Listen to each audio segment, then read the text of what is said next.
நாகை மாவட்டம் வேதாரண்யம் அருகே திருமணமான பெண் கார் ஏற்றி கொல்லப்பட்ட வழக்கில் கல்லூரி மாணவர் கைது செய்யப்பட்டார். 40 வயது பெண்ணுடன் ஏற்பட்ட கள்ளக்காதலால் கொலையாளியாக மாறிய 20 வயது கல்லூரி மாணவன் பற்றிய செய்தி தொகுப்பை சற்று விரிவாக பார்க்கலாம்.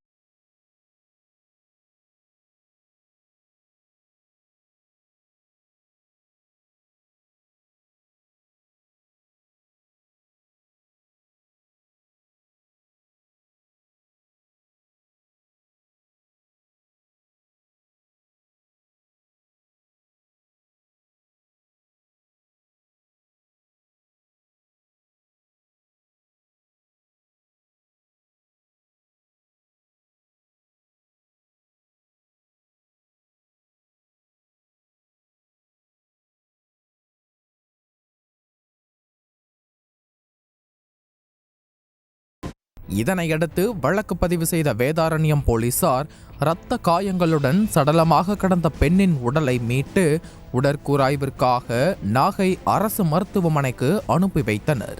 போலீசாரின் முதற்கட்ட விசாரணையில் இரத்த காயங்களுடன் சடலமாக கிடந்த பெண் வேதாரண்யத்தை அடுத்த தேத்தாக்குடி தெற்கு கிராமத்தைச் சேர்ந்த சுந்தரமூர்த்தியின் மனைவி துர்காதேவி என்பது தெரிய வந்தது. சந்தேக மரணம் என்று விஏஓ புகார் அளித்த நிலையில் நாகை மாவட்ட காவல் தலைவர் ஹர்சிங் தனிப்படை அமைத்து விசாரிக்க உத்தரவிட்டார். அதன்படி தனிப்படை அமைக்கப்பட்டு துர்காதேவிக்கு செல்போனில் வந்த அழைப்புகள் குறித்து சைபர் கிரைம் போலீசாரின் உதவியுடன் விசாரணை நடைபெற்று வந்தது.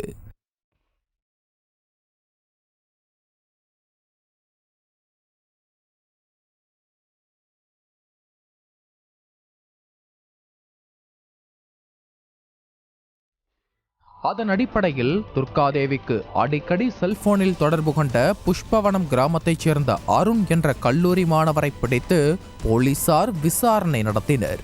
அருணிடம் போலீசார் நடத்திய விசாரணையில் பல திடுக்கிடும் உண்மைகள் அம்பலமாகியது.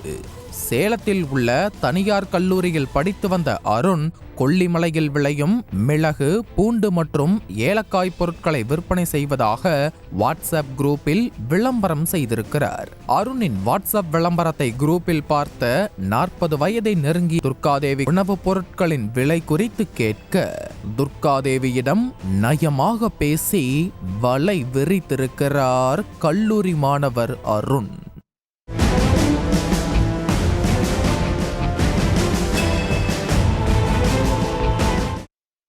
அருண் விரித்த காதல் வலையில் துர்காதேவி விழ அடிக்கடி புஷ்பவனம் கடற்கரையில் தனிமை சந்திப்பில் மூழ்கியது அருண் துர்காதேவி கள்ளக்காதல் ஜோடி. அதே போல கடந்த 18ஆம் தேதி இருவரும் தனிமையில் இருந்தபோது 1 லட்சம் ரூபாய் பணம் கேட்டு அருணுக்கு ஷாக் கொடுத்திருக்கிறார் துர்காதேவி. தன்னிடம் அவ்வளவு பணம் இல்லை என அருண் கூற காண்டான துர்காதேவி 1 லட்சம் ரூபாய் பணம் தரவில்லை என்றால் கள்ள தொடர்பை வெளியில் சொல்லிவிடுவேன் என மிரட்டல் விடுத்துள்ளார். துர்காதேவியின் மிரட்டலால் ஆத்திரமடைந்த அருண் தான் ஓட்டி வந்த காரை துர்காதேவி மீது ஏற்றி கொலை செய்து துர்காதேவி அணிந்திருந்த செயின், கம்மல் ஆகியவற்றை திருடிக் கொண்டு உடலை புஷ்பவனம் கடற்கரையில் வீசிவிட்டு வீட்டிற்கு சென்றதாக போலீசாரிடம் ஒப்புதல் வாக்குமூலம் அளித்துள்ளார் அருண்.